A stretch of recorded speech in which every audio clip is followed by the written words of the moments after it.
next storyteller is a personal favorite. She's my friend. And I knew she would do this, and I'm saying the same thing to you. And she submitted a story. She told a story last year, and then when this topic came up, I said, oh, come on, different drummer. That is Carrie Shubert. So Carrie is a clairvoyant, psychic consultant, and medium. She's also a lecturer, a teacher, author, and certified hypnotherapist. Carrie has appeared on national television and radio programs. She's also authored 2 books, teaches her develop and control your psychic ability. Why would I want to control my psychic? Anyway, that's the name of her workshop, and it's good. And has a host of clients worldwide. Please welcome to the stage, Carrie Shubert. Woo!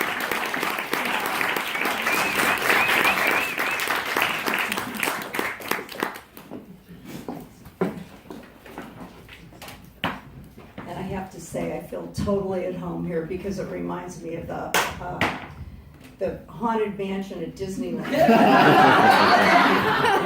In fact, when I went to the haunted mansion with my parents when I was 18 at Disney World, I ran into somebody I didn't know who gave me a hit of acid, and that was a trip. All right, so following the beat of my own drum, I'm just a normal, down-to-earth person who talks to dead people and predicts the future for a living. I didn't know I was to become a professional seer, but I always saw things that other people did not. I recall at the age of 4 looking up at the stars and feeling as though I was from another planet. In my early teens, I studied astrology and all things paranormal. I drifted from group to group, trying to figure out where I belonged. While briefly living in Massachusetts, I drove to Salem to see if past life memories of being a witch burned at the stake would flood into my consciousness, but they did not. In 1979, I took a course called the Silva Mind Control Workshop. On the last day of the workshop, we paired up and we gave our partner the name of a friend or relative that we didn't know, that they didn't know rather. And when I was given the name to tune into, I literally felt this beam of light coming out of my forehead, and it went up and down the skeleton of the person whose name they gave me. And it was going beep, beep, beep, beep, beep, beep, beep, and it finally stopped on the person's knee. So I called out to the guy, injury to his left knee. I was really excited when he said yes. I was drawn to other areas that were also accurate. In my head, I asked to see what the person looked like, and I saw freckles. When my partner confirmed the freckles, I then saw the person's image, and again, I was right on. I wanted to know their emotions, their thoughts, everything I could about the person. I was fed a few more names, and I was right on the mark. I spent all my free time practicing my ability on anyone who would let me, even total strangers. I was finally passionate about something. I quit my day job and I started working the psychic fairs. But I also spent a lot of time getting high with rock musicians, and I entertained them by talking to their dead friends and family members. I was their entertainment. Because of my partying, I couldn't afford to continue my own business. So after 2 years, I had to put my psychic career to the side, went to work for an oil and gas company where I met my now 3rd ex-husband, got sober, and bore his 3 children. After our first kid was born, he became a born-again Christian. Not a great combination with the psychic. He did tell me I was doing the devil's work and I was certain to go to hell. Getting his love and approval was more important than my career, so I kind of put it on the back burner. Flash forward to my brutal divorce. My ex hid all our assets and I had to file a $7 million bankruptcy. I struggled to support my 3 children. I tried several different things, but the universe had a different plan for me. A few weeks into my new career selling limited partnerships, I woke up with Bell's palsy. My 5-year-old son took one look at me and he cried, "Mommy, are you gonna die?" And I responded with the slur, "No one ever died from an ugly face." The right side of my face was completely numb, and my neck, and half my tongue. And I looked like I had a stroke. I look like Dr. Sardonicus, for those of you who know what that is. It's like really creepy. Anyway, I had to tape my eyes shut and wear a patch because it wouldn't stay closed on its own. A few weeks later, when I was healed, I was back at my desk. I hated my job, but I still couldn't figure out my career path. I did get calls through readings through the years, and occasionally I still did them for free for friends. Then the Northridge quake left me jobless and in a badly damaged home. I was now on unemployment and looking for a new place to live, but no one in Los Angeles wanted to rent to an unemployed woman with a bankruptcy and no child support, so I began looking out of state. It became clear to me that Phoenix, Arizona was the answer. My kids and I took a trip there, and sure enough, we were able to rent an apartment. It seemed clear that my path was to go back to being a full-time psychic medium, but I was still resisting because I was afraid there was no way I was going to support my kids off the income, tuning into dead people and predicting the future. So, my mom was mad at me. She thought I was running away by leaving Los Angeles, and I tried to explain to her, if I don't move, I'm going to end up homeless.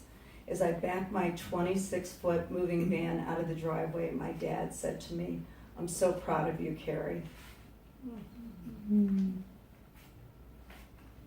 Oops.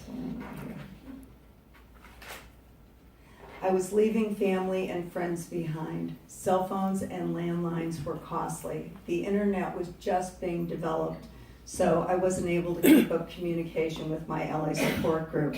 My landline was unlisted to keep my sociopathic ex from finding me and the kids. My mom didn't speak to me for several weeks. I struggled financially, and at times I had $5 to my name, and I had to figure out how to feed my 3 kids and how to get enough gas in the car to drive to a psychic fair to work and build a client base. It took 4 years until I finally got a break. I got on a popular morning drive radio show taking call-ins, and before I went on the air, I went into the bathroom and I prayed to God to get me out of ego and allow me to be of service. I was able to accurately describe what every caller looked like and the looks and personalities of the people they had questions about before I told them the future, so that they'd know I was legitimate. That show brought me a huge client base and other radio and TV opportunities. I have volunteered my time to an organization for the parents of murdered children. For those parents, the last call they got was from the police saying their kid was murdered. I describe in detail memories that they know I possibly couldn't know.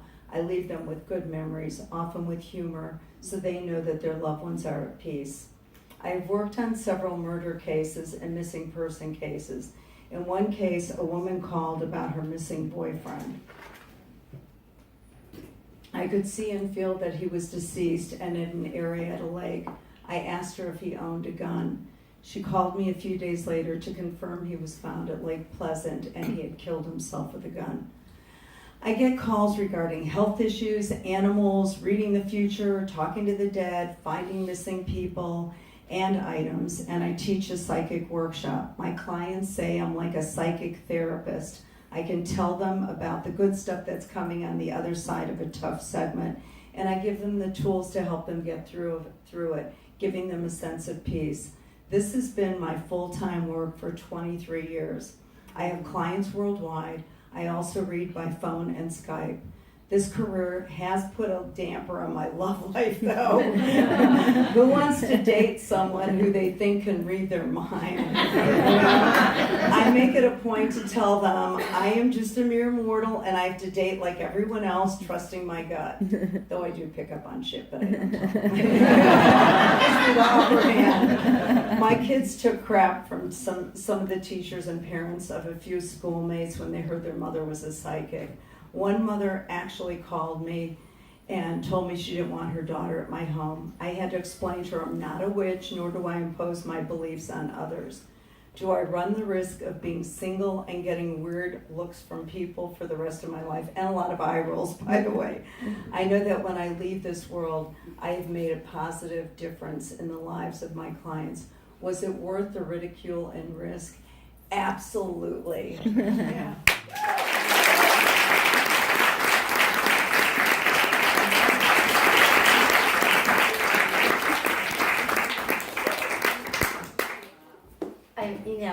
Carrie was doing this before the Long Island medium. She was way ahead of the game. And what's kind of cool, another connect the dot thing is, Carrie and we moved to Scottsdale as earthquake survivors 1 month apart. And the friend of ours that introduced us and told Carrie to call us, Gary Austin, who's the guy that created the Groundlings, said, you gotta call Roland Richards. So I actually, Carrie was we were one another's first friend, and we were both from LA, living in that hellhole, Scottsdale. Anyway, that's another story yet to come. And less than a mile apart. Yeah, right. It was really cool. So our next and final, there can